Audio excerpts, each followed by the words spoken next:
My name is the Law. And I'm walking here. I'm walking here. I'm sorry, Dave. I'm afraid I can't do that. Groovy. Hello, ladies and gentlemen. Welcome to Box Office Pulp, your one-stop podcast for movies, madness, moxie, and tonight, I just realized I wrote Jumpy Trips Down Memory Lane, and I had a hard time parsing what the fuck I wrote, because who says Jumpy Trips? You do, Cody. You do. I was fucking writing this at midnight. I'm going to mulligan that one here. Hold on, let me do a quick rewrite. Wow. We are 5 seconds in. A new record! I didn't even misspeak, I just typed dumb. I think you should have rolled with it. I could have, we still can. Trips down memory lane into the basement of childhood trauma. On this episode, we're discussing all things in the kids' horror canon. I'm your host, Cody, and joining me today is my co-host Mike, a mummy accidentally awoken from his 3,000-year slumber and who can't go back to sleep until he finds his reincarnated love. Say hello, Mike. Oh, you're adorable and so good with kids. You said it. You said it. Took the words right out of my mouth. Oh no, now I'm on a skateboard. Oh, it's wacky. I love this movie already so much. Also joining us today is Jamie, the prank-playing boogie woman who lives under my bed and keeps framing me for egging my landlord's children. I'm going to be evicted, probably now. Say hello, Jamie.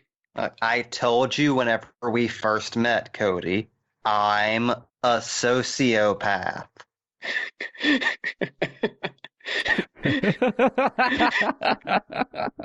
That's my favorite version of that old urban legend. Instead of just licking my hand like you're the family dog hiding underneath my bed, is just a crazy person who eggs my landlord to piss me off. Why isn't that urban legend part 3? Why? Are we really going to get into the urban legend series now? Not the Here urban of all legend nights. series, but close enough. Scary stories to tell in the dark. Because, boy, that shit was traumatizing and designed for children. I love it so much. Before we jump into the nostalgia train, I want to back up a little bit. At the start of the episode, I said we're covering the kids' canon of horror. And I realize some of you are probably saying, what, could you explain that a little more? Because I think it's a dumb idea. And I will do that now.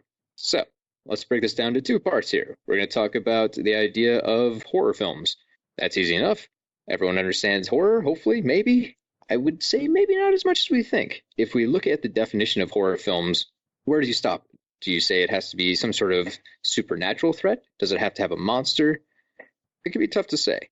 Then if you look at successful horror films, it seems like critics are always very eager to take that title away.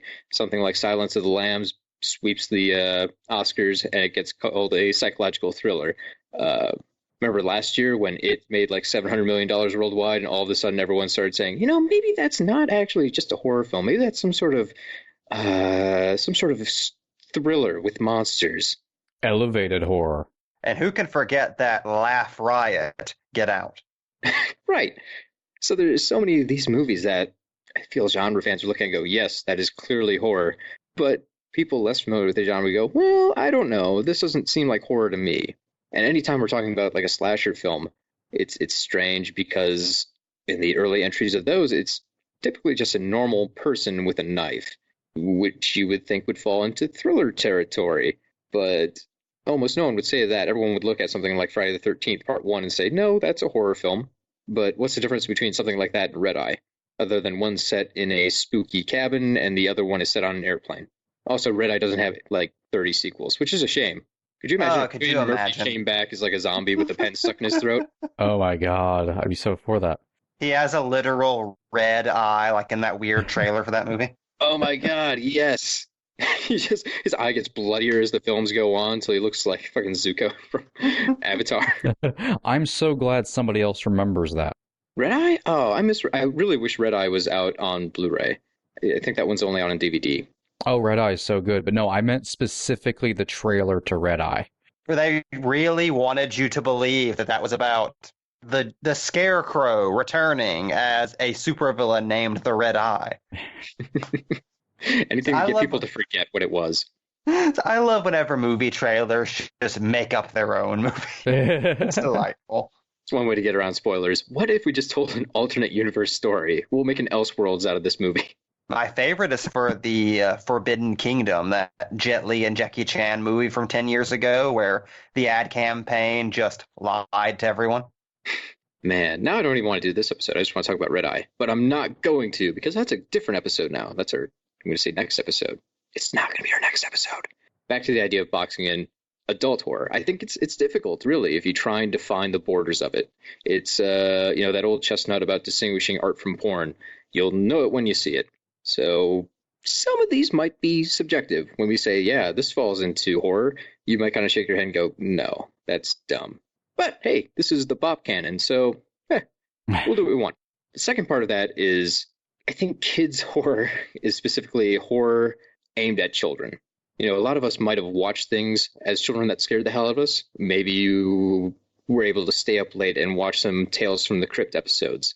Those I don't think were designed for kids, even though they had all the things that kids get a kick out of. That was pretty much an adult show that kids might enjoy if they could sneak a look into it. So in my mind, for something to fall into the realm of kids' horror, it has to be something that was made for children. And it doesn't even necessarily need to be scary. I think if you look at most scary shows for kids, they're normally more creepy, or they play on different fears than adults have, but you don't get what are the normal landmarks for what we consider horror. You don't have a lot of blood or guts, nudity, swearing, alcohol, teenagers acting inappropriately. So a lot of them might not feel like traditional horror films, but I don't like the idea of drawing a line in the sand based off of, hey, does this thing make me jump? Then it's a horror movie. Because if we start bringing that in, where does it end? Does that mean stuff like the Universal monster movies could age out of being horror films and into something like dark fantasies? You begin to see that already with people labeling them gothic thrillers. Gothic thrillers. I have Like seen they're that. Jane Yeah. Eyre or something. They just have to take thriller and what can we attach to this now to cover it? It already means nothing, so we can attach it to anything. It's I don't know. Do we define horror based on something as subjective as scariness or the number of jump scares in it? I don't like how restrictive that is, and I don't like the idea of everything falling outside of it just being lumped into some new made-up genre. Horror is a very versatile genre, and I've said this many times in the past. And I think people who try to put horror into a box start having this issue. And then it starts getting to arguments of, oh, is this real horror, or is this fake horror, or is this blah, blah, blah. There's not really a clear-cut definition of what horror is, because horror, I think at its core, it's like its primordial philosophical core is about the strange and the unknown, which can take on literally any form. Michael Myers counts as the strange and unknown. He's just evil. The Mummy is the strange and the unknown because it's a goddamn undead mummy shuffling around. Dracula, the same thing. Hellraiser, same thing. Silence of the Lambs, kind of the strange thing because we don't normally encounter serial killers in real life. Like, it's part of reality, yes, but for everyday living, it is the strange and the unknown that's lurking just outside of view. And that can apply to both the normal and the paranormal. Yeah, it's a great way to think of it. Quick question. Where would you lump in real monsters? Delightful. That is the correct answer. I will say, all real monsters, if for its art design alone, has earned a place in the annals of horror, like kids or otherwise.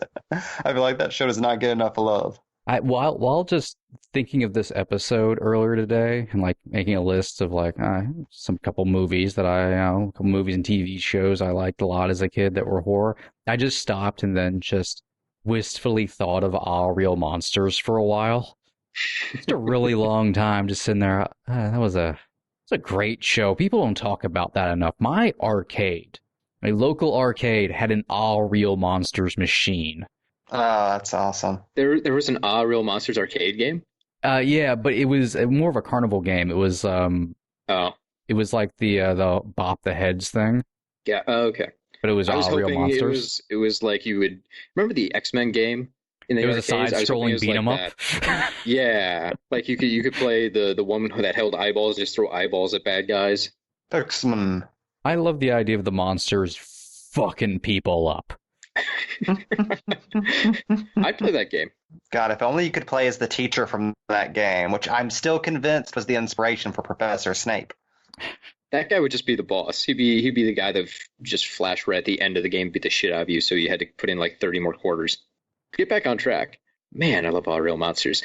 But that's a show that, I mean, in no real sense is designed to be scary. It's a comedy, and it's animated. There's no way most people are going to get spooked by it. I don't know if kids, very young children, would be set off by it, but I doubt it because it's designed to be a comedy. But it does have a horror element to it in the fact of the designs, like Jamie said. Everything's designed to be very grotesque in that world. I mean, all the characters live inside of a dump and eat garbage for subsistence. Plus, the in-show premises, these monsters are monsters that would sneak out into the human world, and their jobs were just to scare the shit out of children. So children are being scared, just not the real life ones. So it shows the process of a horror film. It has definite horror elements. In my mind, I think that's almost good enough to go into the kids' horror canon. Oh yeah, it involves weirdness and oddities. Yeah. And I didn't get to the second half of my definition yet.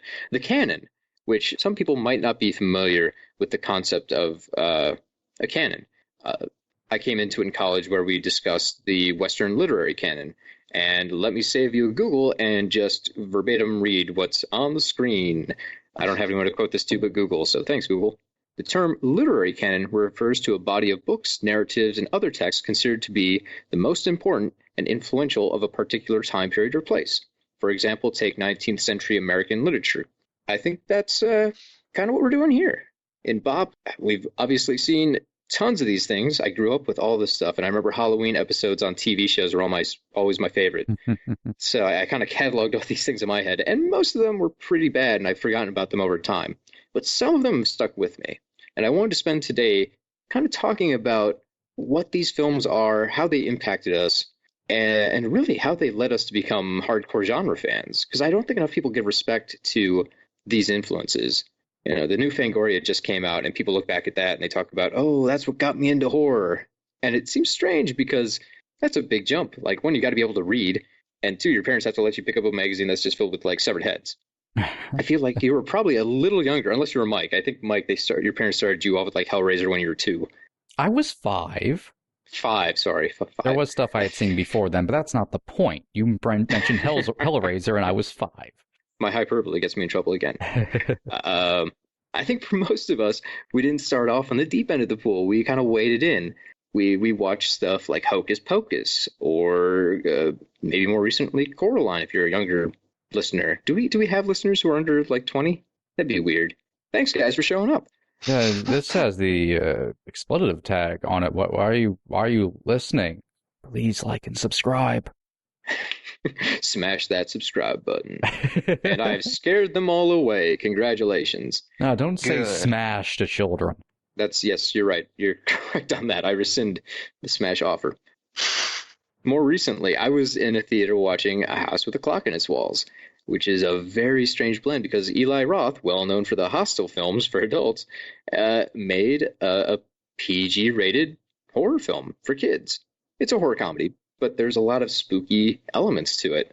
And as I was watching that, it really struck me like, wow, when kids are growing up, a lot of them probably will see this in theaters or they'll see it on replays on TV, and this will be the movie maybe that convinced them, hey, that was a lot of fun. I'd like to know more about these kind of things. Who the hell is this Eli Roth character? And then an 8-year-old accidentally stumbles into watching a movie about a guy in a chair having a drill pressed into his chest. Mommy, is that the bear Jew? The bear Jew, Johnny.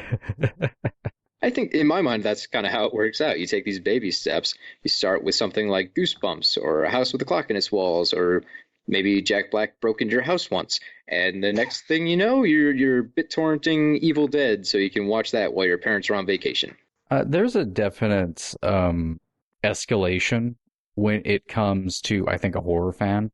Most of the time, other people come in later in life, but I think every kid is exposed to, I think, horror in different ways, horror media in different ways when they're young, and then a section of that kind of falls away and they move on to something they watch when they're kids, and the other it percolates in the back of their head. and they start almost like a entry drug. They start looking for the next big thing, and you start reading Goosebumps novels or little or just small, even innocuous things like Real Monsters, which didn't scare you technically, but had some monsters in it, and you start like, oh, this has monsters, and then you're seeing a Friday the 13th movie that's going to be on at like 11 p.m. way past your bedtime. Then you sneak downstairs and turn the TV on and watch it with the volume on 2, like right up against the screen. Nothing is scarier than 2. Like, is this the sound? Is this the hum of the TV? Who knows? That was the number in my head as well. I was thinking back, like, we had this giant Zenith TV in our basement. So I'd sneak downstairs and turn that sucker on. And, I think it had like a volume scale out of like 15 or some stupid weird number. So if you went to like 3, people on the other side of the steps might hear it. And if you had it on 1, it was basically just off. So 2 was the magic number, but it also meant you heard jack shit. But you also had to keep your hand like hovering right over the volume knob the entire time. Oh, yeah. In case anything gets loud. Oh, quick, mute it. If your parents came downstairs and you turned that TV off, it was one of the old ones, so it still kind of a glow to it for a minute. Oh, you were just in my experience. Yeah, I'd be, what were you doing here at midnight? Oh, shit. My game was always to keep the finger hovering above the previous channel button. So if you got caught, you could at least cut your losses and make it look like you were watching Cartoon Network. Same. Until Adult Swim came on, in which case I'd just be switching to Adult Swim at that point, and that was a whole other can of worms. Just Faye at Valentine's, eyes bulging. Exactly. Ladies on the picture tube. Good heavens, son. What have you done? Watch real porn. Okay. Thanks, Dad. That was a good fatherly talk. I feel educated now. I've learned so much about the ways of the woman. I'm curious what it was for you guys. Because I know Mike especially had a much more, shall we say, richer experience with horror at a younger age. But for me, my big horror starter drug, and I think it was the same way for a lot of people, was the It miniseries. I didn't catch that one till a little bit later, but judging by the number of people online who are traumatized by that thing, I don't think you're wrong. Because I would make the argument that counts as part of the kids' canon. Well, it was made for TV. And like back in the day when made for TV didn't mean it could be something like on FX where it might be literally just an R-rated show that happens to be on cable. Hey, it's prime time weekday. It was, and as a kid, it was the only Stephen King you were allowed to see because it was made for TV, despite the fact that it was incredibly disturbing to all of us. Yeah, same with Salem's Lot. That got the same treatment. Yeah, I've never really considered that, but because those things were made for TV, even though they for the time pushed the envelope quite a bit, particularly It, and were highly disturbing, they were fairly family friendly, if you can call them that. They got grandfathered into the rest of our diet of kids entertainment because it was PG-13 and had kids in it, so it got lumped in with the Goonies and Gremlins and shit. Yeah. Well, Gremlins in my mind is kind of a fascinating example of how designated audiences change over time. Yeah. When Gremlins came out, that was right before the PG-13 switch, correct? Yeah, I believe so. Yeah, that was the last one, I think. Yeah, Gremlins and Temple of Doom. Yeah, we didn't get PG-13 until 1984, and I'd argue that was a huge, huge factor in determining the kids' canon. In my mind, if you look back, hell, to like the 50s or something, when my parents were growing up, TV had a limited number of channels. You turned on like 3 or 4 different channels, and that's what you had to play with. So in the morning were cartoons, specifically aimed for children. Then that ended, and the rest of the day was media that was designed for adults, or at least to be, family friendly. It was good for everyone.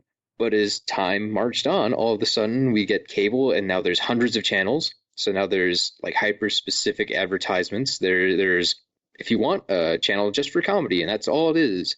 There's channels just with cartoons, and that's all there is. they can go towards very niche audiences now instead of trying to appeal to everyone.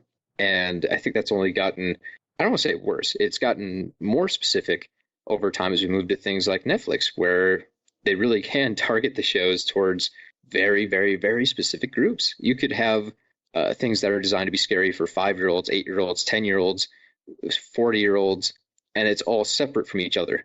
And maybe even specific to genre. There could be, specific comedies for 10-year-olds or whatever else. So trying to judge the kids' horror canon becomes trickier now because there's so many different points that you could judge it based off of. Where is the line drawn for kids? If it's made for 13-year-olds, is that too old to be considered a kid anymore? I don't know. Now it's even more confusing and muddled. Yeah, I think you kind of lose something as well with the over curation of kids' entertainment, because thinking about this subject, that's something that really stood out to me.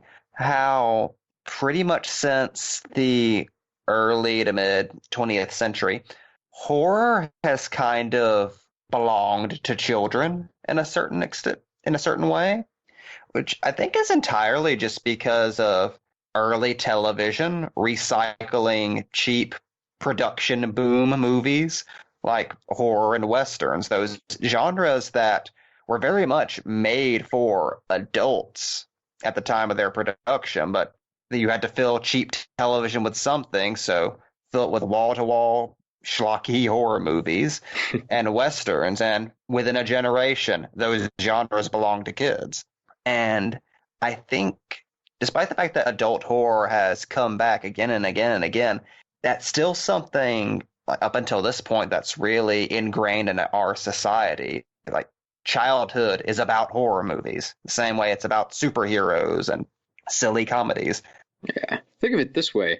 If you saw a bunch of 20-year-olds walking into Hellfest, you wouldn't even think anything of it. That's the expected target range. If you saw a 65-year-old man walk into Hellfest, you'd probably scratch your head a little bit like, oh, I didn't know Grandpa wanted to go see that, which is where I demand to be when I'm that old. I want to be the guy going to slasher movies for 20-year-olds.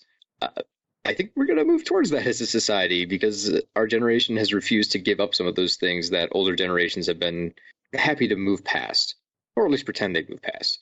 Oh, yeah. But to go back a little bit further, to go to something like Gremlins or even Poltergeist, since we didn't have as clear of definitions for children versus teenagers versus adults in terms of horror, you get something like Gremlins that's rated PG, but is still going to be terrifying to young kids. It's technically designed for them, but it's deeper than they can touch. They can't put their feet on the ground for that one. Same with Poltergeist. And yet, people from our generation love those movies. It's also a little weird because they show Gremlins on like ABC Family pretty often. Very often. But if I talk to my friends who have newborns, I'm like, so what age are you going to let them watch Gremlins? They almost all say, it's going to be a while.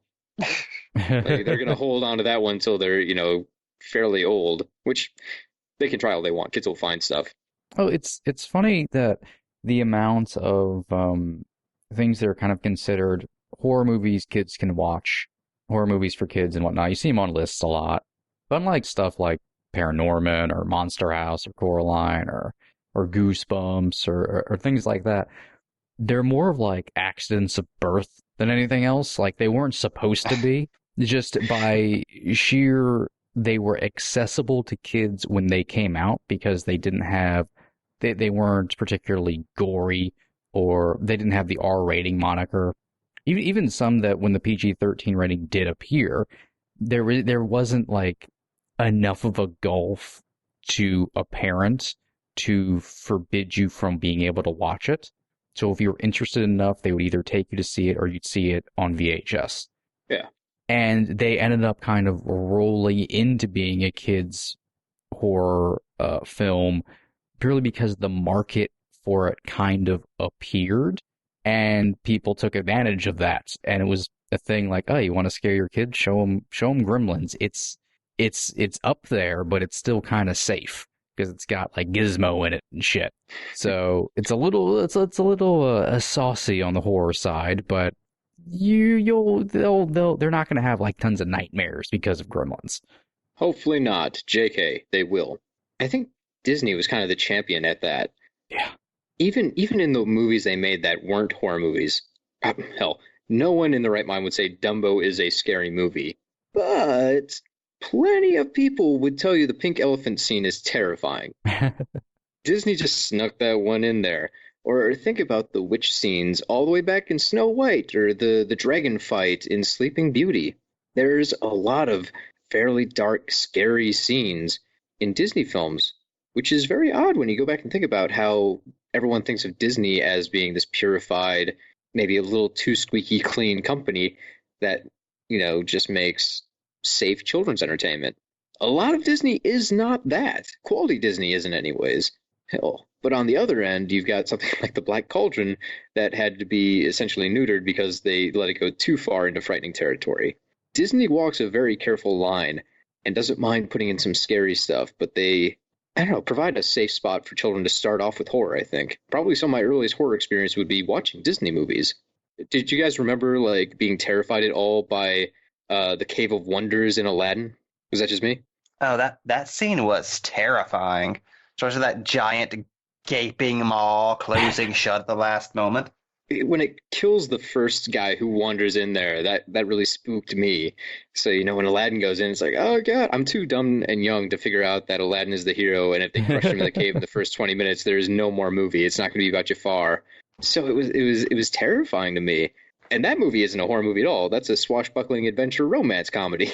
Disney were masters at sneaking those scenes in, and those are the scenes I really loved as a kid. They were the most exciting to watch because I didn't really understand a lot of plot or anything else like that. You just get feelings from scenes and you get the point, but you don't necessarily understand the finer subtleties of it. Exactly. When you're a kid, you understand emotion first and foremost. And, fear is the one that's most available to any living being. And I think bringing up Disney kind of brings up why kids' horror works so well, because it's actually a very thin line between how Disney operates and operated versus kid horror and why they were able to slide into it during their kind of dark period, or they released a lot of fairly straightforward horror films. Because what it comes down to is Disney movies were great because they didn't bullshit to the audience, which were children. You watch a lot of those movies, they hold up because there's no talking down. Everything is very straightforward, like it's for a grown-up audience. And that's why kids kind of love horror that's designed for them, that's a little bit more friendly towards them, or horror in general, because being a kid is kind of a terrifying thing. And you're being told constantly by the adults around you, by your parents, by your safe places that no, everything's fine, everything's going to be okay. Don't worry, there's no reason to be afraid, blah blah blah. And there's tons of other things going on.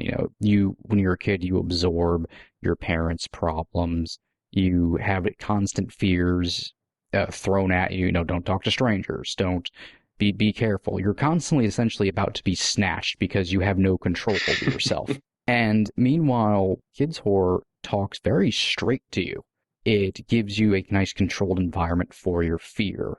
It also shows you things like, yeah, you're afraid of the thing in your closet, and your parent's going to tell you that there's nothing in your closet. And you're not going to believe your parent at all when they tell you that. But what you'll do is you'll watch a horror movie, it's on Disney or something, that has a thing that's living in the closet, and you get to see the kid in the movie deal with the thing that's in the closet. And you can come to understand that thing a little bit better. And there's a lot of subtle things throughout horror movies where it drops other little bits, like a kid who is absorbing by osmosis, the financial troubles of their parents, but don't know how to really deal or understand that. And you see a lot of kids' horror media work that stuff in there. And to me, it's the same basic principle that Disney has. Disney throws a lot of it through their fairy tales and all that. They throw very adult themes and ideas at the child without sugarcoating it at all. And a child will latch on and understand.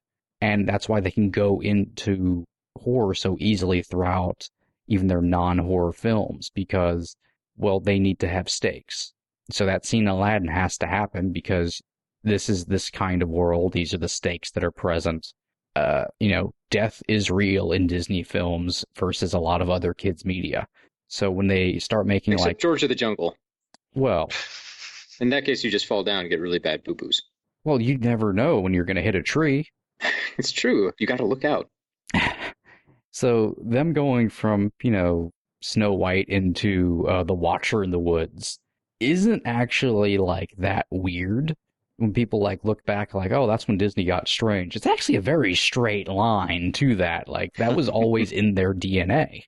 And I feel like that's something that kids appreciate tremendously too. Oh, kids eat that up.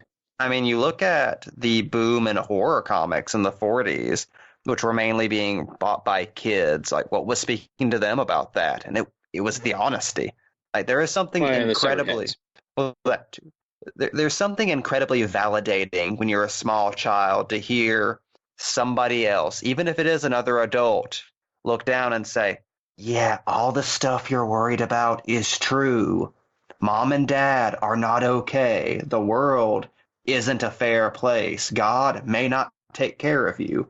Because so much of what you hear from as a kid is the opposite. It's above everything else, kids just want truth.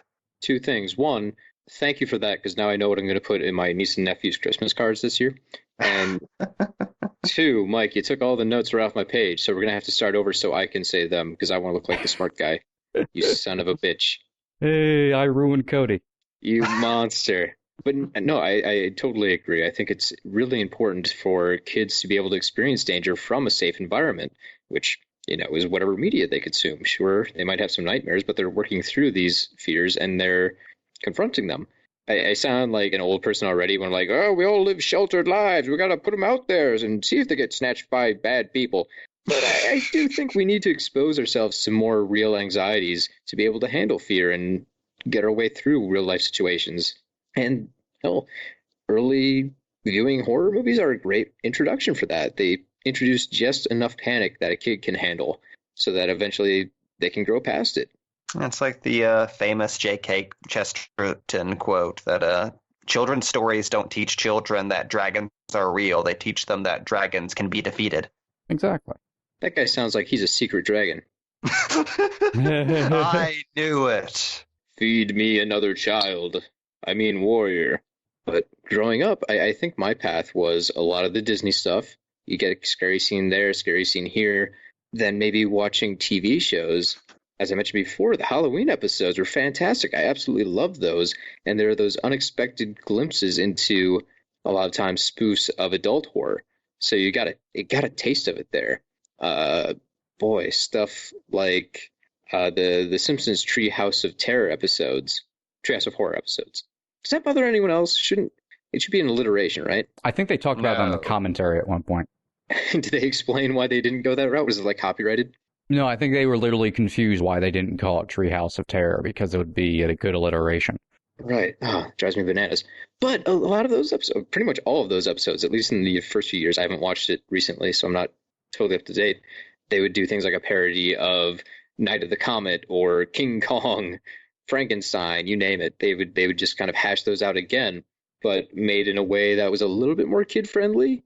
I know for some kids growing up, The Simpsons were considered kind of risque, but at the time, they were probably more palatable for parents than the actual horror movies they were based on. They weren't going to have their kids sit in front of the TV and watch Bram Stoker's Dracula. A lot of those episodes were legitimately scary, too. Oh, yeah. Like the cannibalism episode still gives me the willies. With the willies, because groundskeeper Willie. I'll show myself from the out. Wee Turtles. And not even The Simpsons. There are so many other shows that did Halloween episodes. Pretty much everything on Cartoon Network or Nickelodeon had to have one. Hey Arnold, I think, had a couple of Halloween episodes. There was one where they thought they got on a train that was hellbound. That was fun. That's where my obsession with ghost trains came from. I am obsessed with that period where every single episode, every single series, no matter what the tone, had to have a spooky dooky Halloween episode. And that's how we got Stevel and Carlsbad breakdancing on the set of Family Matters, the most apeshit thing I've ever seen. Oh God, I forgot about that. Tiny Toons What had a good about one. yeah, Oh, one of my favorites, and this was a live action, which was surprising. Boy Meets World, where they did, and then there was Shaun, which was basically like a slasher parody where Oh, all yeah. of the Boy Meets World forgot cast about was that. murdered one by one. My favorite part of that episode, for anyone who hasn't seen it in a while, let me refresh you. The lights go out. They're all inside the school. The lights come back on, and one of the characters has been killed with a pencil through his skull into a wall, and then he slides down to the floor and collapses dead. And somebody walks up and points at the door and like, we'll always know he was this tall when he died. That's a good joke. It's a great joke about a murdered kid in a show about growing up. I loved it. That episode was amazing. I love how those episodes always gave you a glimpse into the show those writers really wanted to be writing. They managed to make that one canon too. It wasn't even a one-off because one of the characters wakes up and it turns out it was a dream he had in the aftermath of like breaking up with Topanga or something like that. I think it was Corey's fever dream or something dumb. But it's still technically part of the show. He had a dream about murdering all his friends. Do you think that carries over to Girl Meets World? I hope. I haven't seen any of that show, but I hope they have as cool of a Halloween episode. It's going to be hard to match, though. I feel like most shows don't do that cool of a Halloween episode anymore. No, if they do at all. I think a lot of them just do a typical, it's Halloween, let's go trick-or-treating, and then we get into our normal shenanigans. Yeah. I like the ones where it's an actual what-if one-off, where everyone could actually die or something horrible happens. At least the Goldbergs has Robert Englund on this year. But that's such a throwback, it almost doesn't count. Yeah. Yeah, the crown prince of those from our childhood, I still feel is the Salute Your Shorts Halloween episode. The fucking horrifying Freddy Krueger knockoff who didn't have a nose. I still have nightmares about that dude sometimes. What was the first movie that you remember having a nightmare from? Oh, God. What you guys are thinking, I can give mine. I was at a friend's house. My parents dropped me off at a buddy's place so they could like go party. I think it was around Halloween. And we had on like, I don't even think it was on TV. I think it was on a VHS tape. It was Mars Attacks right after it came out, which is hilarious going back now because that is not a scary movie. But to very young Cody watching Mars Attacks, it was terrifying. Like just seeing the aliens incinerate people in jokey ways. I did not take that as funny. I just took that as incredibly macabre. So I had nightmares for weeks after that movie that aliens were going to break into my house and incinerate my family with ray guns, and I had to hide into the laundry hamper to avoid them because I couldn't get my hands on any country music. Oh yeah, that's the plot of that movie. Yeah. So it's been a while. So for some reason, Mars Attacks is like one of those first movies that just absolutely scared the hell out of me. And Jumanji as well, because I'm not a fan of spiders. I had to leave the theater during the climax of Jumanji because I couldn't get past the spiders. Yeah, that was rough. Speaking of spiders, one quick tangent here. Mike had recommended to me that I should watch Something Wicked This Way Comes. So I picked that up, and he warned me there were spider scenes, and I saw like one spider in the store. I'm like, oh, that wasn't so bad. And then, spoilers, there's a scene where a room just turns into tarantulas. Just a sea of spiders. It's just a room of spiders. And I was like, what the fuck? This is for like 9-year-olds. Damn you, Disney. Damn you right to hell. Damn you, Bradbury. And that's between that movie and Arachnophobia are why I'm arachnophobic. My sister tricked me into watching parts of Arachnophobia because she knew I hated spiders. Can't like, do I walked it. into her room like, what you watching? She's like, oh, nothing. Check it out. You'll like it. It's a spooky movie. And then just spiders like, oh, what the fuck? I think I watched Arachnophobia multiple times as a child for some reason. And now I guess because I hated myself from an early age, I don't know, and I cannot go back. Like I guess I was braver as a 6-year-old or something. I can't fucking do it. Even just seeing a screenshot that doesn't contain spiders freaks me out. It's like, oh, look at John Goodman. He doesn't know what's going to come to him. John Goodman standing by cobwebs. Oh God. I don't think a movie ever gave me a nightmare. I think the thing that gave me a nightmare as a kid, I think, was a Bigfoot episode of The X-Files. Either Bigfoot or Nessie. I don't really remember off the top of my head. I remember an episode of X-Files giving me, because X-Files, I watched it a lot as a kid, and X-Files, spooky. Those intro credits, yeah. I never watched any as a kid, but I remember just knowing it was a spooky adult show simply from the theme music. Oh, that intro scared the hell out of me. Yeah. Also, mine is from the X-Files. Fluke Man. Oh, Fluke Man. Yeah. Yeah. that dude's grody Fluke even as an Man. adult. I did actually go back to start watching X-Files a couple of years ago, and that episode is pretty entertaining. There's some, basically I found out I like Monster of the Week episodes, and if someone could provide me a list of episodes to watch so I could just skip all of the mythology parts, that'd be dope. Because I gave up, I think, around season 4. But Fluke Man. X-Files is the only TV series that does Monsters of the Week good. Every other show, everyone just wants to watch like the main storyline stuff, and Monsters of the Week is bullshit. X-Files, people only want to fucking watch Monsters of the Week. I've noticed that. That's so weird. That's the one show where it's allowed. That's always a complaint. I remember the first like season of Hannibal, everyone went, oh, it's Monster of the Week. But X-Files comes back, same deal. Oh, it's Monsters of the Week. Thank God. Yes. Nothing, no alien conspiracies. They're all terrifying. Even the funny ones. Even Kumail Nanjiani. They didn't give me any nightmares, but the Universal Monster movies, my mom used to rent them from our library because they could get old movies for free. So she'd bring back The Creature from the Black Lagoon, The Invisible Man, Dracula, and I absolutely loved them. I watched them over and over and over again. But like it gave me a fear of vampires for a while. So for like a couple months, my parents said I would always go to bed with like a blanket wrapped around my neck, and they were afraid I was going to suffocate. Cody, is this where the intense fear of Draculae came from? Maybe it could be, or to this day, and I think most people have a little bit of this fear. You go swimming in a lake and you just assume there's something down there that's ready to grab your leg. I definitely got that from Creature from the Black Lagoon. Oh, that's where monsters live, Cody. They're all in the lakes. I think I got that, but it was from Alligator. Oh man, Alligator. Boy, that's a film I wish was like available in any format. I don't even think you can find the DVD easily. It's very hard, yeah. I caught it once on Sci-Fi Channel, and I was so mad I didn't have like a VHS tape in so I could have recorded it. I would love to watch that again. That movie actually did, like, a lot of horror movies didn't really fuck my shit up as a kid, but Alligator weirdly did.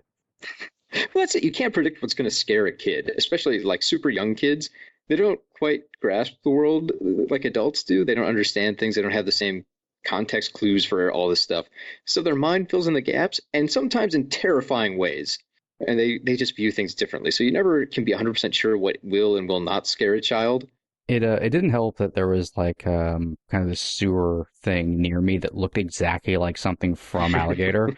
So it just looked like it was lurking there, waiting for me to walk home.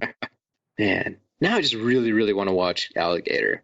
To look at kind of long-running series, though, this one's a little bit of a ways back as to what I would have watched as a kid. But The Real Ghostbusters and Extreme Ghostbusters. Oh, yeah.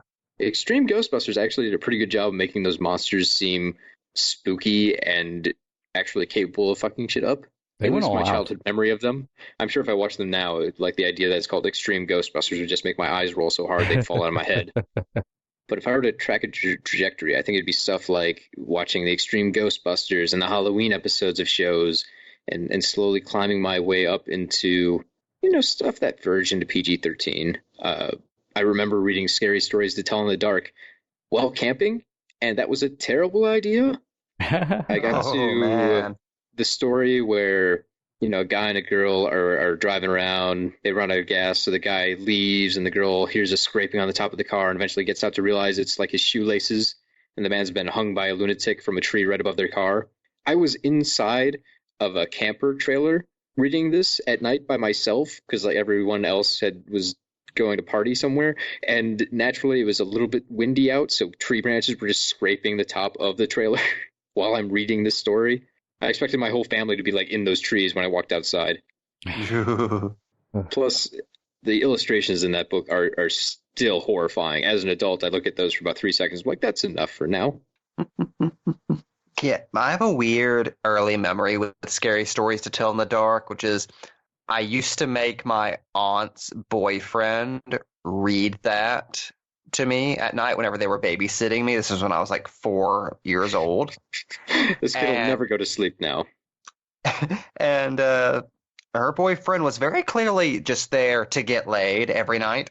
So he would always rush through them as quickly as possible. So my memory of scary stories to tell in the dark is a 17-year-old monotonously rushing through each story in like 20 seconds. So really that was my my earliest introduction to horror. The horror of bad readings. It made it scarier because it was monotonous then. Like, it was the horror of the mundane. Just a guy walks out and a skeleton gets him there. Boogity. Done. I like the idea, though, of you going up to like a bank teller and they replying to you in a monotonous tone and you just start screaming. The killer was in the house all along. No, it's the dancing bones. I unfortunately didn't read Scary Stories to Tell in the Dark when I was a kid, which is odd because it's me. Right? Those things But, were everywhere. Yeah. I don't understand how they were everywhere. The cover was clearly trying to tell parents to not buy the book. It's like it was like a rattlesnake, shaking the tail to be like, hey, don't fuck with me. It was the book form of that, and parents still went, we have to buy all of these copies. Make sure the library has them too, so the poor kids can also be terrified. We don't like our child. I loved it, though. I really loved it. And those were terrifying. Those were absolutely terrifying. Horror lit was pretty fucking big in the 90s specifically. Like I was a huge Goosebumps hound and Goosebumps kind of ripoffs. And I used to just go to the library and then just start reading random creepy like alien abduction shits, and I always had a go-to book. I read about Betty and Barney Hill. Like all kinds of oddities, and like I think I still have some of my old Goosebumps too. Like, just reading that stuff, ironically, while camping sometimes. Let's take a moment and just talk about Goosebumps. Oh, man. That's a two-headed monster. You have the book franchise, and you have the TV show. I want to focus on the books for a second, because I was way more into those as a kid. I had access to them. Because every library in the world jumped for joy when kids decided they liked reading something. They didn't give a shit if it was Goosebumps. The kids just wanted to read, so they stocked those motherfuckers. Goosebumps, in my mind, is the perfect kids book. You start with the cover art, which was always something spooky and cool. Like, I want those as posters to this day. I'm trying to think of some of the better ones out there. I really like the Haunted Cheese and Mask. Yes, Say Cheese and Die always stands out to me, even though it's like the corniest one, where it's just a bunch of skeletons grilling out. No, they're having fun summer festivities. And the tagline, Say Cheese and Die. All of them had those stupid, clever taglines that as a kid I couldn't get enough of. Like, that was high humor to me. The books are all short enough where you could run through one of those in like a day, which just encourages you, like, oh, I'm a speedy reader. I'm smart. I want to read more. And R.L. Stine was like, don't worry. I have like 100 more of these things to sell you. Please come back. And they always had to have that little twist at the end, too, which made them very memorable. You would forget like the other 90 pages and remember like that last page where it turns out he was a dog all along. And you were reading for the twist. That was the hook. That was the magic of that. Exactly. That's what kept asses in seats, is you had to wait until the last page to know what was going to make you uncomfortable as you tried to go to bed that night. I did love the variety, too. He would do sequels, which was fun, but each book seemed to have a completely different approach on monsters. You would sometimes have the Abominable Snowman of Pasadena, or you might have gnomes, stone lawn gnomes, or something like Monster Blood, or Haunted Masks. There was so many different ideas, and it was amazing how fast R.L. Stine could run through those and put out different things. And for a kid, it just felt so creative and refreshing. It was something always very different and new. I loved it. I absolutely loved it. And again, because they're available at libraries, I didn't feel terrible for like making my parents buy me 1,000 books. I could just go and rent like 3 of them at a time, run through them, return them, and then get more. Libraries and book fair favorite? Oh, book Oh, fair. yeah. Scholastic like a motherfucker. Yeah. Best day ever. Next to the This is gonna pizza drive parties. me.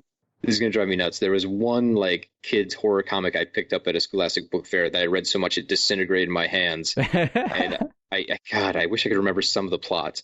It was like a kid and his mad scientist uncle just kind of riding around. Fuck, and they bump into like every horror cliche out there. Like they accidentally run into a bathroom that has the blob that ate everything, like living in the drains, and the gas station attendant gets eaten, but they don't notice that because they're too busy like worrying about other things. I think there's an invisible man. There's werewolves. It's got like a page for every monster. Was this Rick and Morty? Did you find a comic that had Rick and Morty 30 years early? Maybe I did. I'm going to go back and find this book now, and it's going to be something 1000% different than I remember. No, I actually think I may have had this because it sounds really familiar to me, and I have not thought of any of this in a really long Right. time.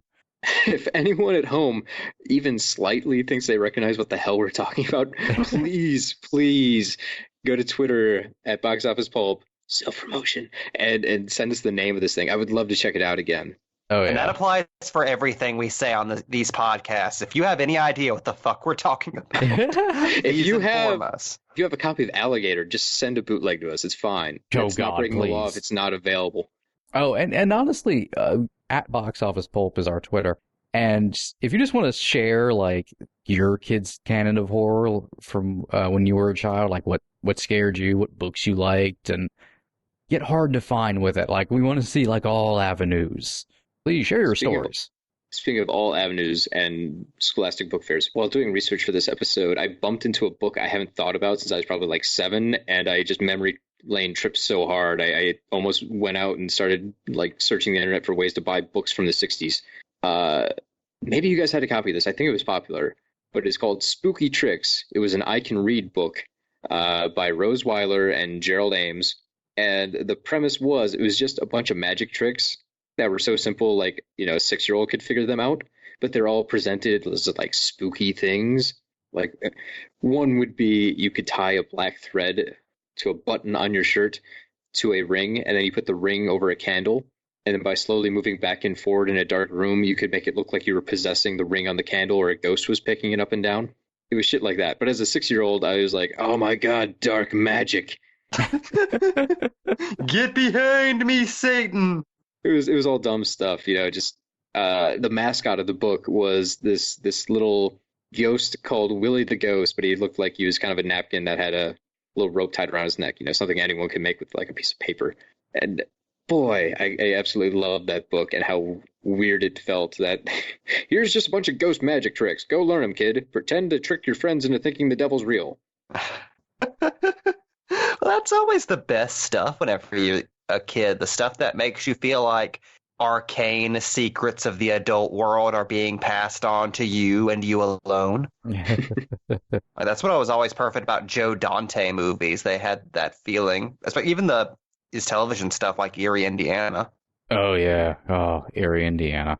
Yeah, we were just lousy with spooky entertainment when we were kids. We had Erie, Indiana, the Goosebumps TV series, The Reigning King, Are You Afraid of the Dark, which Oh, yeah. somehow holds up.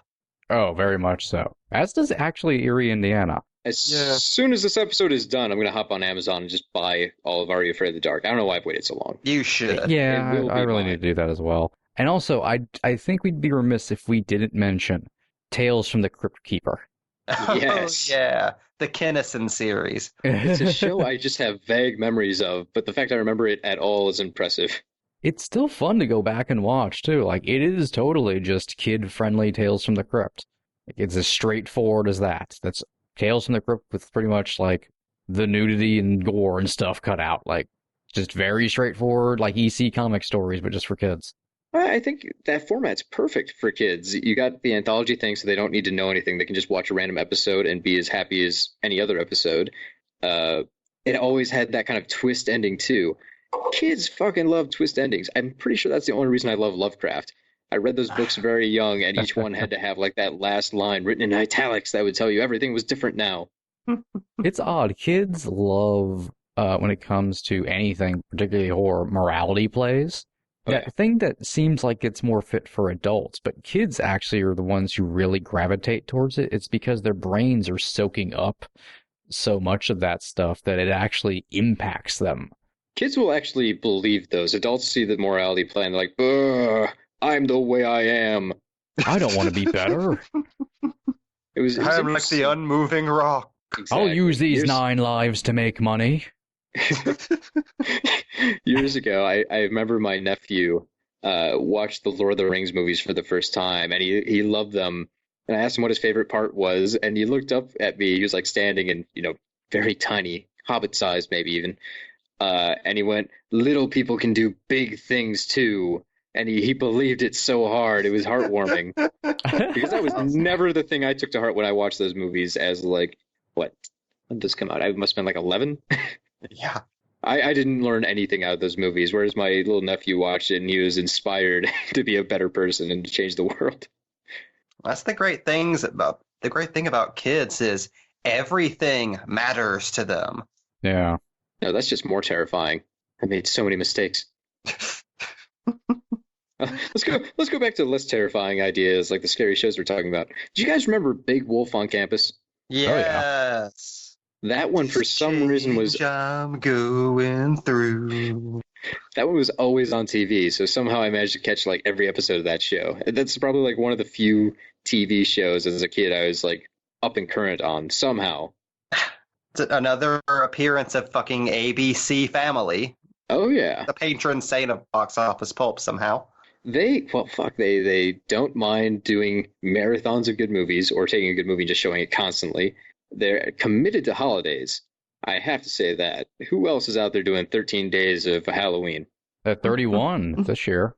I mean, there's Freeform now, but Yeah, well, still, it's an effort. God, speaking of, do you guys remember a show that was on ABC Family? I think this was back when it was Fox Family, called Monster Farm. No. I think It yeah, was awesome. yeah. It was like Orson's Farm from Garfield, but all of the animals were monsters. Wait, the farm for monsters? Like they're milking hydras? No, they're all regular farm animals, just monster versions. Like there was a sheep that transformed into a wolf and shit. Okay. That seems like a good way to never get, slaughtered. I want to say that there was a Frankenstein pig that there was a lot of stuff going on in the show. It was very It's another animal that could never get slaughtered. One, it's probably super strong. Two, it's probably all rotting meat. You wouldn't want to eat any Frankenpig. That's your takeaway. Actually, that makes me wonder. If you were to kill and eat Frankenstein, would he be delicious? No, because he's dead tissue. He's dead. Exactly. So Then what's your point? Pig, a Frankenstein pig would be terrible. There's no reason to keep that guy on a farm. He would just taste bad if they ever used him. To live. Farms aren't to keep animals just around as pets. No, look at Wilbur. Like he wasn't going to be slaughtered because he was a fucking special ass pig who'd like take home ribbons and shit, and they'd make money off of. And then while the people are going to see Wilbur, they'd like sell pies and whatnot, or the slaughtered remains of Wilbur's friends. That's something you never talk about in fucking Charlotte's Web. And you really should, because other animals died on the regular on that farm. And did you see Wilbur or Charlotte caring about them? No, but Wilbur, he's special. He's fucking retarded. Anyway. I think they still ate pig Wilbur eventually. indeed. Wilbur probably got old, and they're like, well, time to put him out. And then they made bacon. Oh, no, Wilbur definitely died at some point. I mean, technically, as soon as Charlotte's dead, the one thing special about Wilbur goes to hell. That's true. Yeah, and then he's ham sandwiches. I just hope Templeton got some. Templeton always gets some. That's the real moral of this story. It's not the kids' horror can. It's just that. We've talked about television so much. Why don't we talk a little bit about some of our favorite movie entries into the kids' canon? I think we can do a soft transition, though. Instead of just talking about the movies that inspired us, what about the TV movies? Cue the Disney Channel original movies franchises of Halloween Town, Tower of Terror, Don't Look Under the Bed, Under Wraps, and Mom's Got a Date with a Vampire. Holy shit, guys. I would live for October because they would do their monthly movie and they just unveil some wacky horror light entry that wasn't scary at all but had all my interests. The Phantom of the Megaplex. Just All that stuff is my jam. I absolutely love them. And if those were out on DVD right now at Target, I would have a shopping cart full of them. I will not be afraid to mention that Under Wraps got me emotional, probably still would. It's the best looking one. That Mummy was fantastic work. You got to admit that. Oh, yeah. Don't Look Under the Bed, I absolutely loved as a kid. And some of it weirdly stuck with me as actually vaguely scary. Like some of the stuff with the monster Boogeyman. design was. Oh, yeah. Yeah, the monster design was actually kind of upsetting because you wouldn't expect that to be on a Disney Channel movie. Those things were very vanilla for the most part. There was never anything that could be considered offensive, and the violence there was mostly like a supervillain used a bolt of bad CGI to make someone stand still. Oh yeah, they're for like toddler safe. But going back as an adult and watching Don't Look Under the Bed, how is that made? I appreciate its existence so much, but it is the most puzzling goddamn thing I have ever watched. How did this not confuse me as a child? That is a movie where somebody dead seriously says, "Look, I'm turning into a boogeyman, okay?" I'm a little bummed. I don't think they make like monthly movies anymore. No. I mean, hell, I don't have Disney Channel anyway, so I couldn't watch them. I couldn't support them. But that was such a wonderful facet of my childhood, just waiting for those. You knew each month there was a different movie. Most of them are probably going to be stuff like, Xenon that you didn't have to care about. But every once in a while you get a can of worms and, oh, yeah. The days waiting for Can of Worms to premiere. All those creature effects. Memories. Going a little deeper into the well, and something a little more spooky than those. A lot of the Tim Burton, pretty much anything Tim Burton did was a good prepper for me to be into horror as a genre. Oh yeah, very unsung as a family-friendly horror director. Yeah, and What back is hell, Kiwi? I mean, Batman Returns is clearly a superhero movie, but the Penguin is a monster. Like that's just a monster that escaped from another movie and wandered into a Batman film. Or even Edward Scissorhands, he's the misunderstood monster. You're sympathetic to him, but he's a much more modern Frankenstein. I think he gets the point of Frankenstein across better to children than, the older film does. Yeah. Probably because he doesn't pick up any kids and throw them into a lake by accident. That we know of. Then if he did, he would just slice them open, so probably best he doesn't pick up a child. Yeah. But then later day Tim Burton has still kind of stuck with that. Miss Peregrine's, I think that might have been PG-13.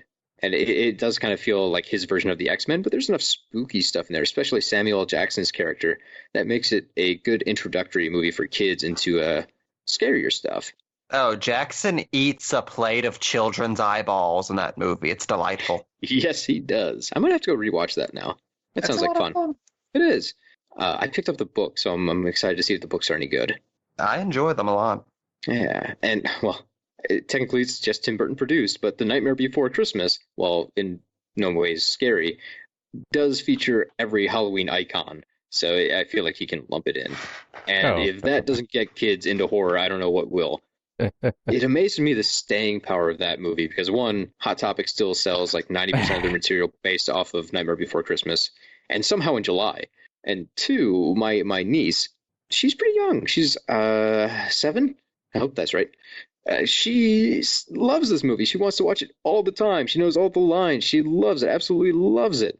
It's amazing to me that that movie is held on as well as it has. And honestly, it hasn't degraded in any way whatsoever. You go watch it now, and it's fantastic. It's lovely. Everything about that movie is so well made.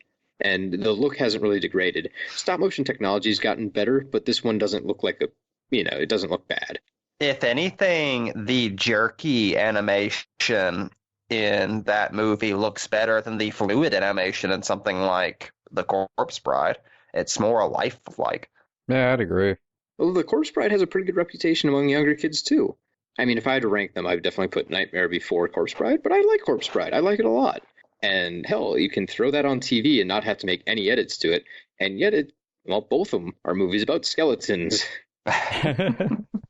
Also, I will disagree with your initial point, Cody. I found Oogie Boogie terrifying whenever I was a kid. He was made of bugs. You're right. I'll concede that one. At the end, when they unwrap him and he was just My bags, my bags. And he was horny too. There's something with the Also fact that he was made of bugs and horny that disturbed me as a child. Those, hell, that's a great bridge. Those movies are still getting kids into horror, and I would say they're probably doing more so than anything else. As much as I love Gremlins, I have a feeling a lot of people aren't experiencing it as many are experiencing as they were in the past. I don't think it plays on TV as much. I think people Almost probably never. look at it and think, the puppets are maybe a little outdated. Stuff like Poltergeist, I absolutely love, but I think that one's reputation is kind of fading. I don't think the new generation of horror fans are as into Poltergeist as the old ones were. Yeah. Hopefully it won't get to the point where you say Poltergeist and they're like, "Oh, Sam Rockwell." Oh God. Ooh, that day will never come. Don't hurt Hopefully my not. heart. And by the way, I think you skipped over a big Burton one. I think just it transcends Burton into something that I think all kids watched and they still do because it's so sewn into popular culture at this point. And particularly, I think when you're showing kids something that's a little bit spooky, and that's Beetlejuice. Oh yeah. Oh, 100%. It's almost like the ultimate kids horror movie because it's a fun adventure. It teaches you ghosts are okay, but it still has really kind of weird and unsettling, not for kids horror elements. There's just a hint of adult humor in there that probably goes past a kid's head, or a kid might get it, but they're not supposed to get it in front of their parents. Yeah, it is really weird rewatching Beetlejuice as a kid and as an adult and being like, I watched a movie with a demon in a whorehouse in it whenever I was a little kid. I watched Michael Keaton grab Gina Davis's pussy. That was allowed. And then they made a cartoon show out of it that I'm pretty sure everyone watched. I really got was to pick so up that box set. Oh, yeah, you should. Same. That show is still funny. I picked it up months ago at a Walmart just on a whim and did not regret that decision. There were some jokes in there that still made me bust the gut. I was in a weird position as a kid because I got into this show first. So when my parents rented the movie for me, it was so disturbing because no, why is Beetlejuice bad? It's They're like the friends. gritty reboot. Why is he trying to marry her by force? They're supposed to be spooky buddies. So yeah, well, Tim Burton still is making movies that are probably great for kids, and even movies that aren't that scary that probably play on TV and get middle-aged audience. Well, middle-aged as in tweens. Stuff like Sleepy Hollow, I imagine, 12, 13-year-olds feel they're old enough to watch. Yeah. And that's essentially functioning as a horror film. On the other side of that, for modern day stop motion, Leica Studios keeps giving us quality stuff. We've got the Paranorman and Coraline movies. Coraline absolutely knocks it out of the park. That one is just enjoyable for all audiences, but I think kids are really affected by it.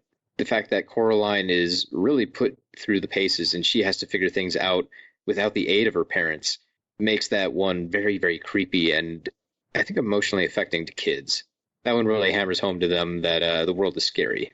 That's something I've always respected about all of Neil Gaiman's stuff for younger audiences, which he never takes it for granted that children are going to be invested in the stakes of his stories. He always goes out of his way to speak to children on their level and find all the little buttons to push to make them emotionally invested in that story. And Coraline is a masterpiece when it comes to that. Yeah.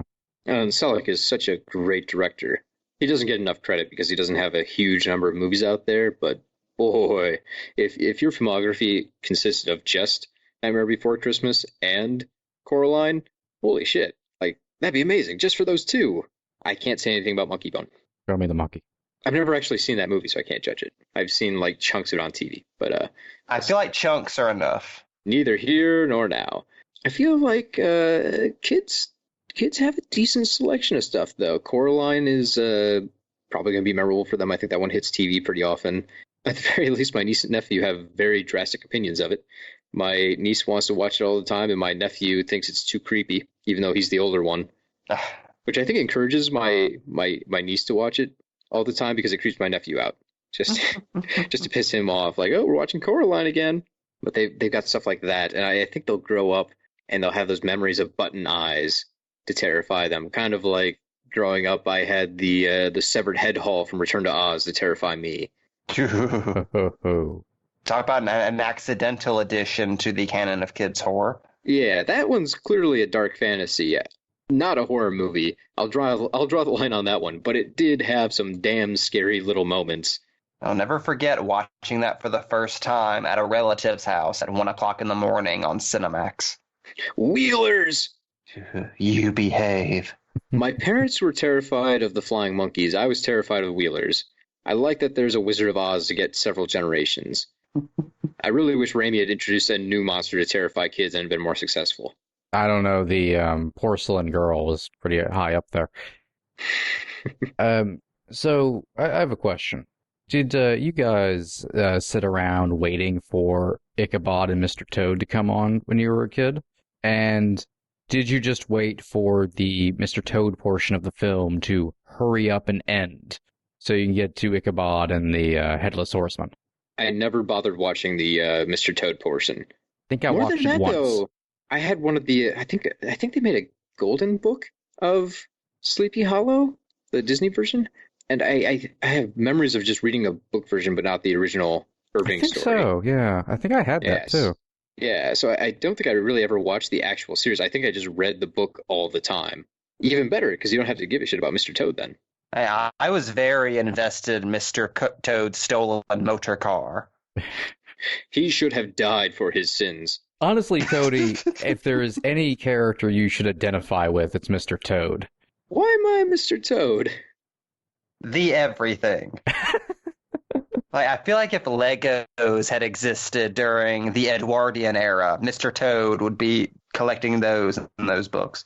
But that's actually something I was going to bring up.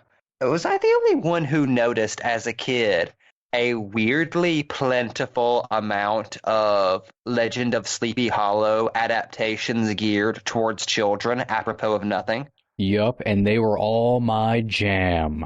Let me tell you. Oh, yeah. You always knew there was going to be a new Headless Horseman something each year.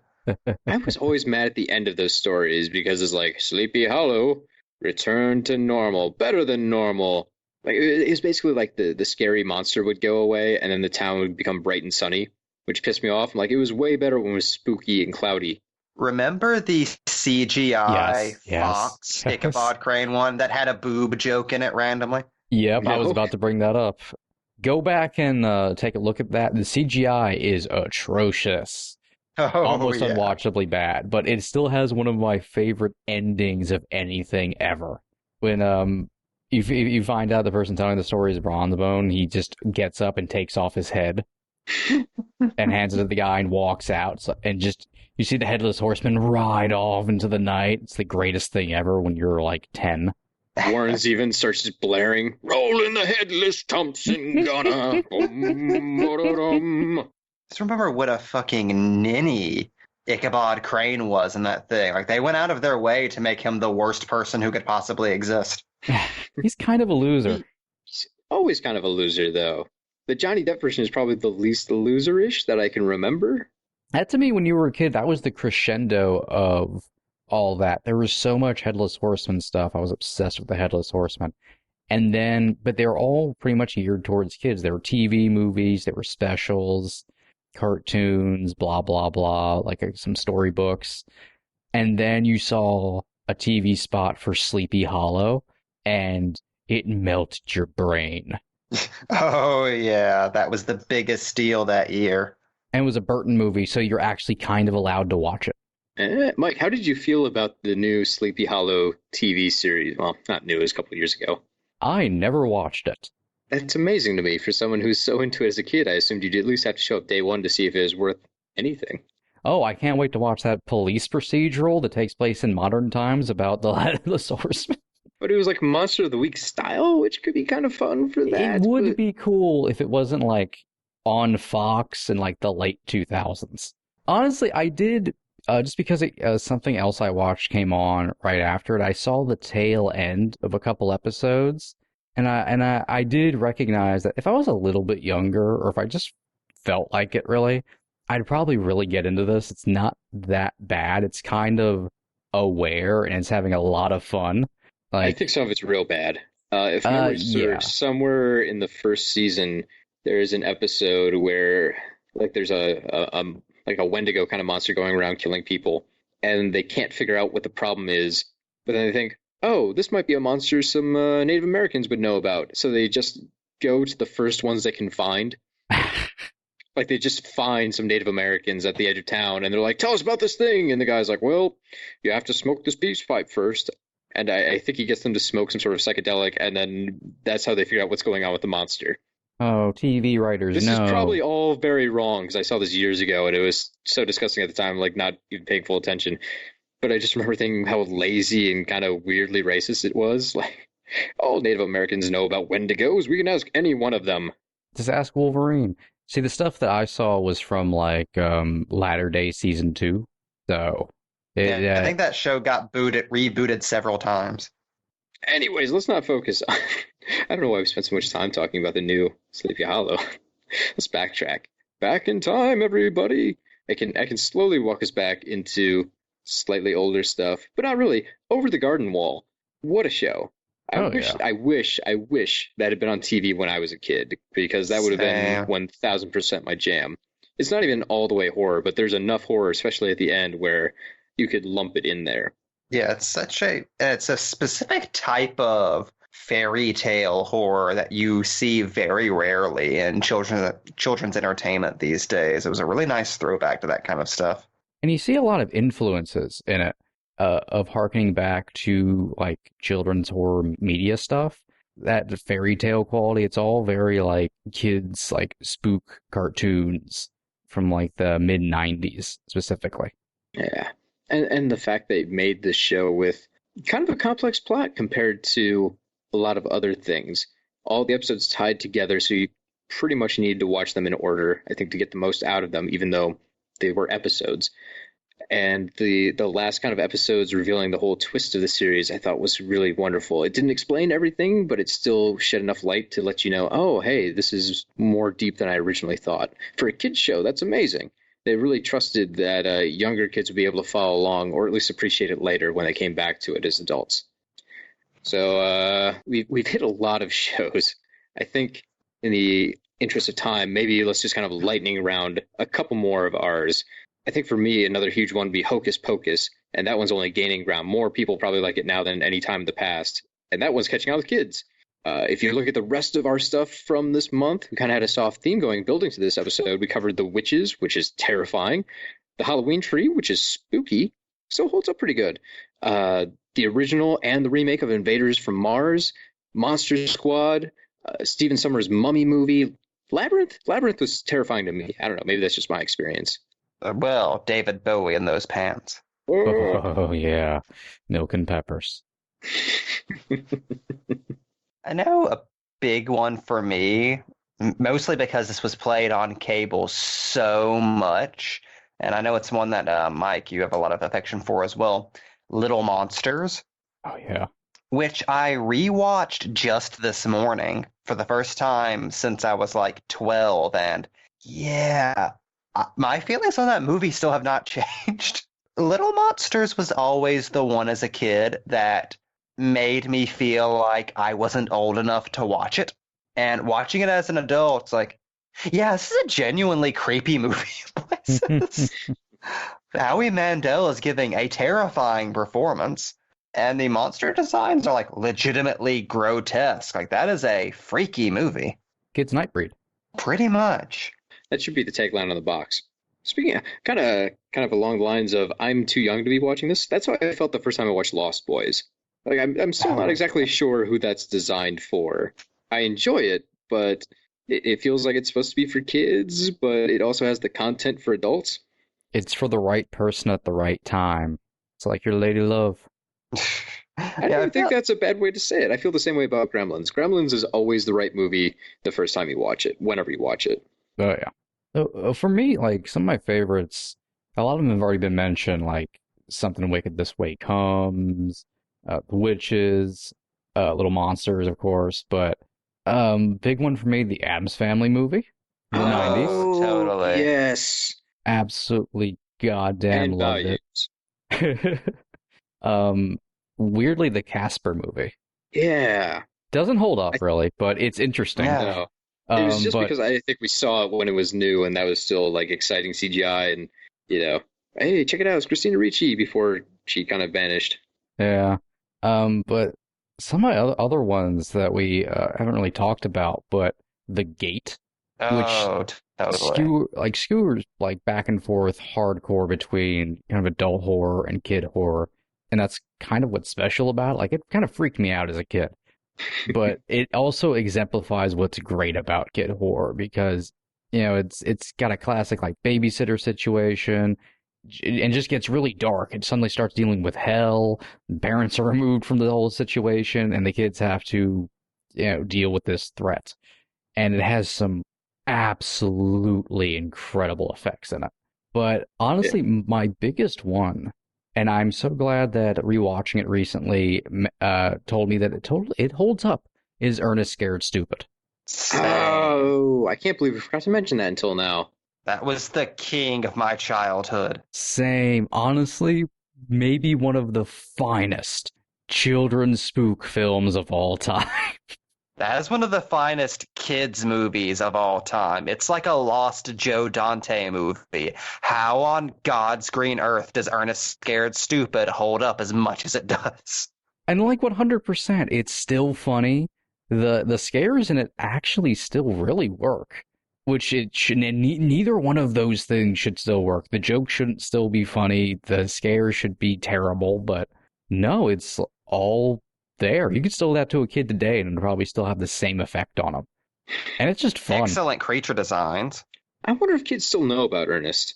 I'm always No. surprised by like what my niece and nephew know about and don't know about. Like I can mention the N64 and they'd be like, "What the hell is this thing? What? What?" But if I mention Atom Family, that are like all about that, they've seen it, they love it. It gets a lot of play on TV. That might help. Probably they're yeah. But I mean, even a lot of shows I know all about, or movies I assume like my nephew would have seen by now. He went through my movie collection the other day and he was very confused. He's like, "What's this District 9 thing?" I'm like, "You're 11. How do you not know about the movie where aliens get blown up and have laser gun battles?" How do you not know about all this ethnic subtext? This stuff is like kid crack. But he knows about Predator, so he's got that down. Just Predator 1. He never saw 2 or 3. I think what's playing on like TNT still applies whenever you're a kid today, even with all of the even with streaming media and all that. I think that still kind of applies. Yeah. Which makes me really curious what kids are going to be finding in this generation just because of fucking algorithms. Other than those finger family videos that are already sending kids to therapists. Salad fingers? Salad fingers. Nettles.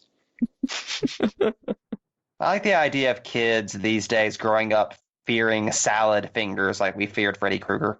They should. They wouldn't be wrong. Mom, there's a bad man in the internet that wants to get me. They've Well, I got can't argue with that. They've got creepypasta now. True. And Yeah. Five Nights at Freddy's. They have all that Slenderman. It's Slenderman too. That's the new Goosebumps. I thought that was Welcome to Fear Street. Got me there. Those are back now. I literally just bought one at Target last week. Yeah, I'm glad there's a resurgence of that. I don't think R.L. Stein ever went away. I think he's just been biding his time between movie adaptations.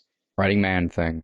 Yeah, that's something I did want to hammer home with this episode is like it's easy to talk about kids horror like it's something that existed exclusively in the 80s and 90s when no one cared about children.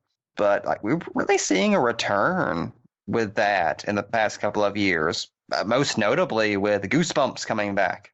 This time with even more Jack Black.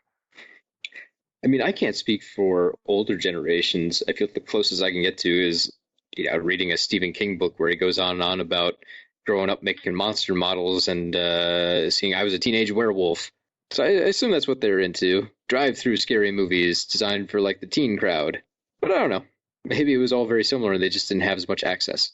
I think going back forever, kids have always had an interest in horror, and I think there's a lot of reasons for that, and some we talked about. But what kid horror means, I think, is actually more important than just nostalgia. Horror, the genre of horror, as it encompasses all, tales of spooks and like campfire tales and all that stuff is ancient, like ancient storytelling. Because to me, my feelings to horror is that horror is the language of humanity. Whether anyone wants to admit that or not, because you see people now arguing The Nun is not a horror movie because that's a dirty word, I guess. Well, how the hell would The Nun not be a horror movie? It's about a demon posed as a nun who murders people. As a historical thriller, Cody. But part of the reason I say that is because our brains are wired for survival. They're not actually wired for happiness or elation or joy or anything. It's always survival first. So horror going back throughout history is a teaching tool. Like first and foremost, that's what it is. Stories of dangers that lurk in the dark, not to talk to strangers, be wary, be on edge, be cautious.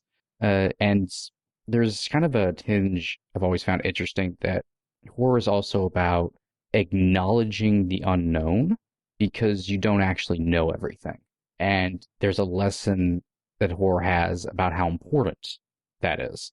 So, by actual definition, horror is weirdly enough a child's medium. And like I said earlier, being a child is terrifying.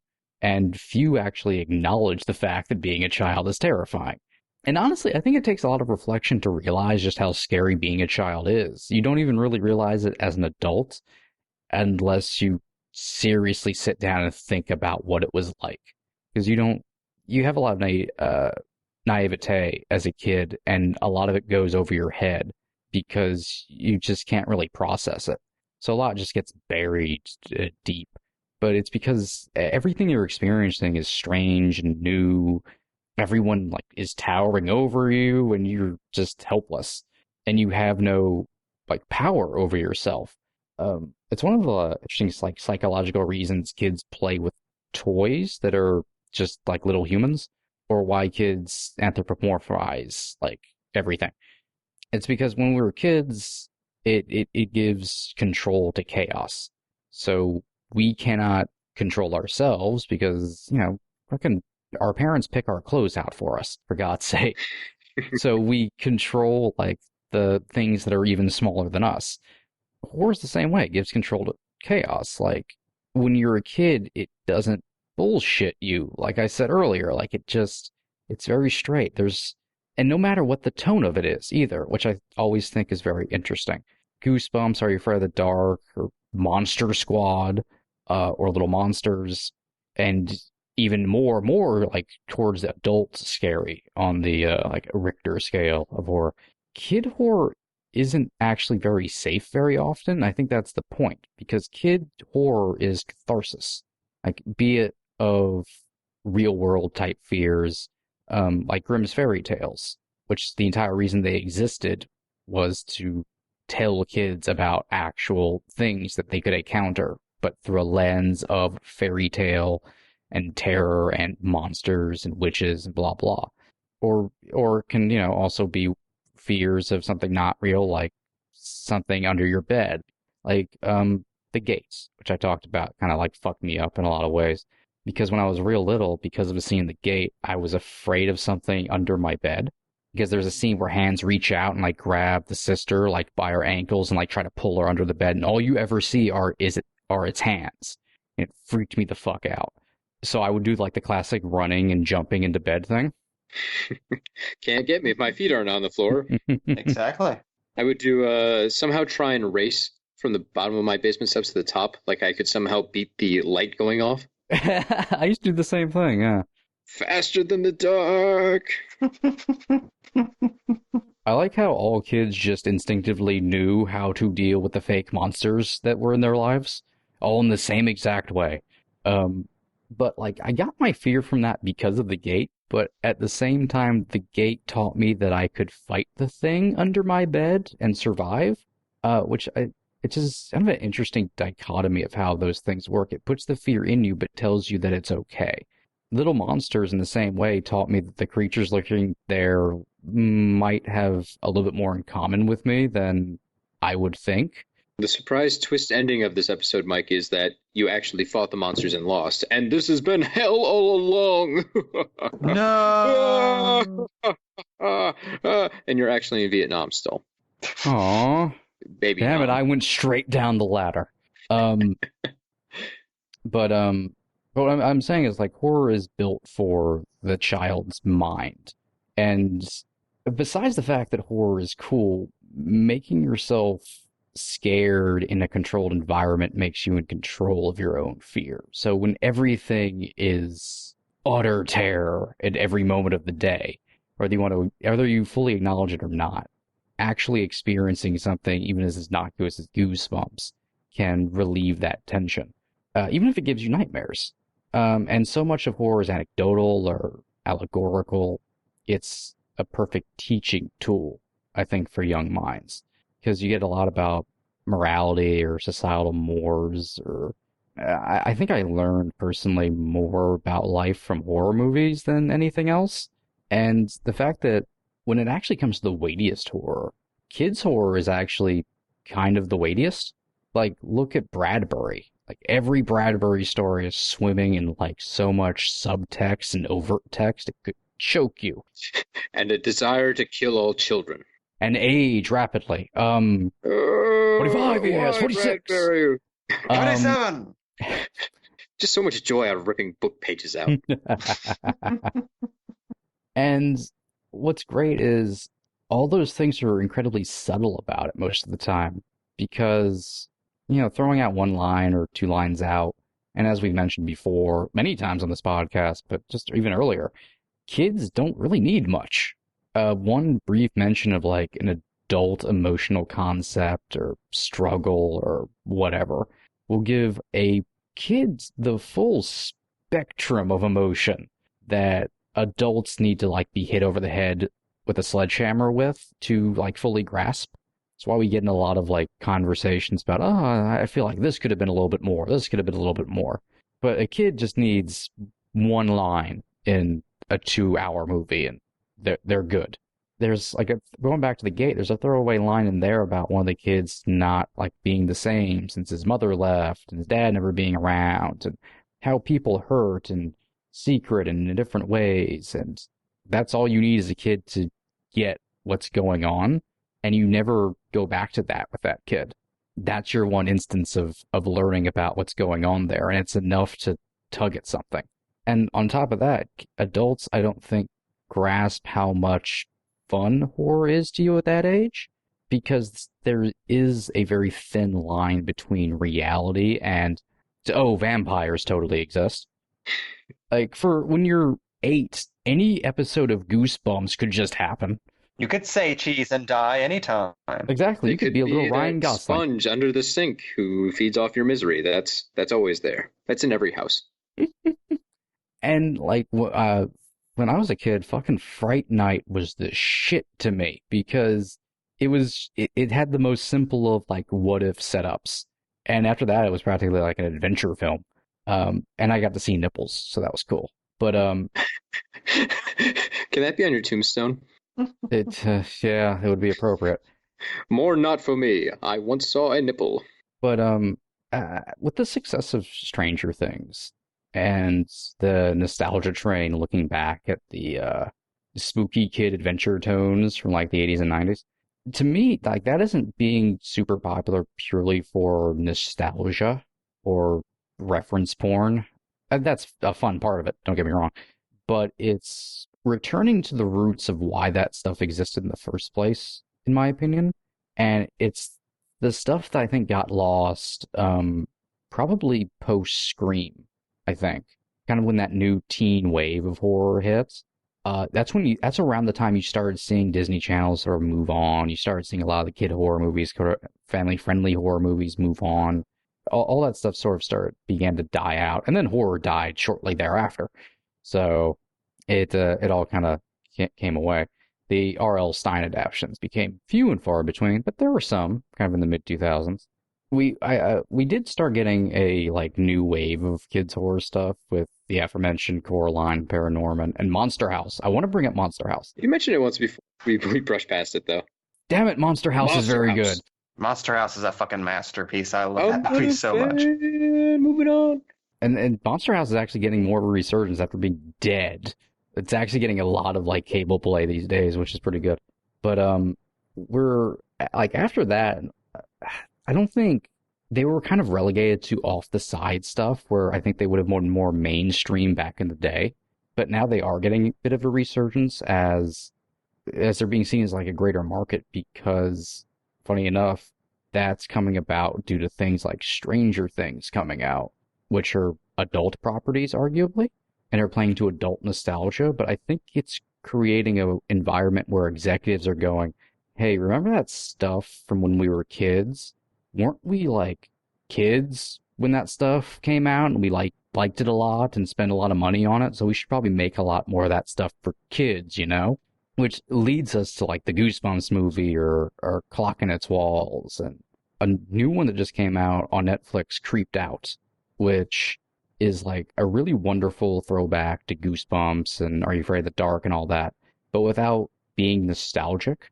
Like, it is for a kid audience. It knows the kid audience doesn't know what those things are. It's kind of just carrying the spirit forward of that. And then, Over the Garden Wall, you have Gravity Falls, which was gigantic, and you have the Owl House coming out, which should continue that. Or I'm feeling hopeful for like the return of that right now. I think, especially as horror is getting bigger and bigger and making all of the monies, I feel good that they're going to explore that market more. I think they've been dipping their toes in it very carefully to see what happens, but since money is being made, I think we're going to see a lot more of that come to TV channels and whatnot. And to me, that's kind of where it belongs, because horror ultimately works best when it's playing to a child's brain. That's kind of where it's most pure, because a lot of adult horror just ends up sometimes being gore fest a lot of the time whenever it's seen as adult horror. Yeah, it happens. And that stuff's good too. I like gore. Don't take my tongue cutting away from me. But it's why we love that stuff even now is because of what we were exposed to as kids.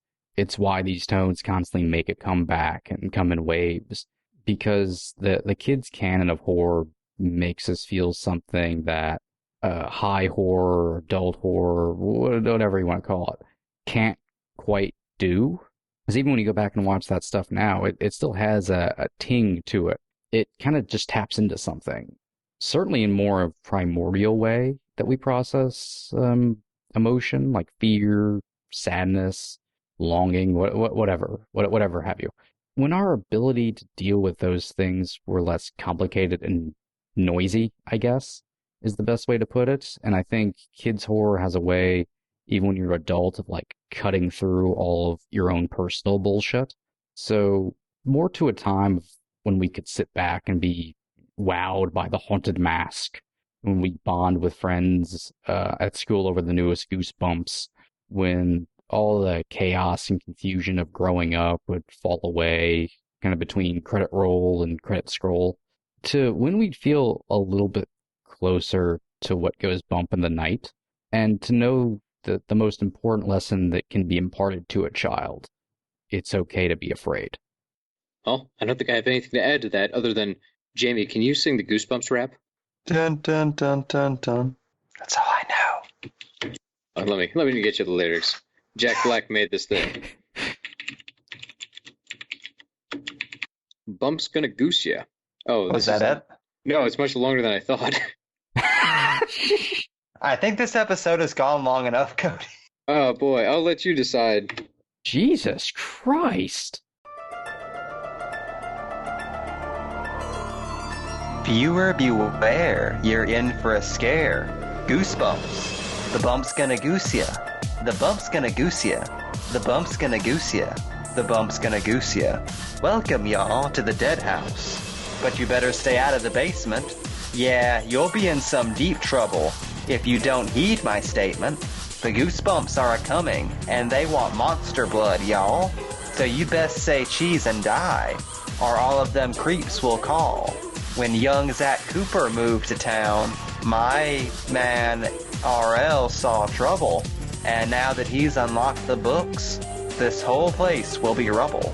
So when the shocker hits Shock Street, you better know that you're dead meat. And you can't hide underneath your bed sheets. Because here comes the goosebumps. Here comes the goosebumps. Goosebumps. Oh, can we change the show name? Goosebumps. Woo! I'm all for that, to be honest. Bump's gonna goose you. I'm not doing the rest. That's fine. There's like another 10 verses. They bring in Slappy at some point. He has lines. Yeah, That's do so the involved. Goosebumps dance. All right, dance till you die. A lot of bumps gonna goose you, like 30 of those. Anyways, viewers beware. You're in for a scare. This has been Box Office Pulp. Get the hell out of here after you go check out our other fine products available on Blogspot, Stitcher, iTunes, Facebook, Twitter. Look up Box Office Pulp and you'll find us lurking somewhere on the internet. And check out this and all of our many other fine Pulp Podcast Network shows at pulppodcastnetwork.wordpress.com. Jack Black was really fucking high when he wrote this, wasn't he? Jack, we need you to make a funny song about the Goosebumps. I'll do my best. Hold on, let me use this guitar pick I got from Satan. And like that, he's gone.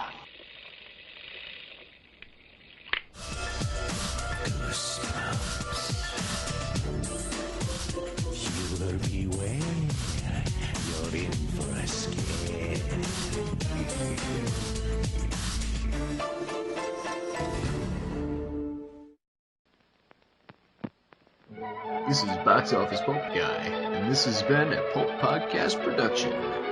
Now please, please, please, put a gun in my mouth and pull the trigger and say goodnight. And now, on with the show.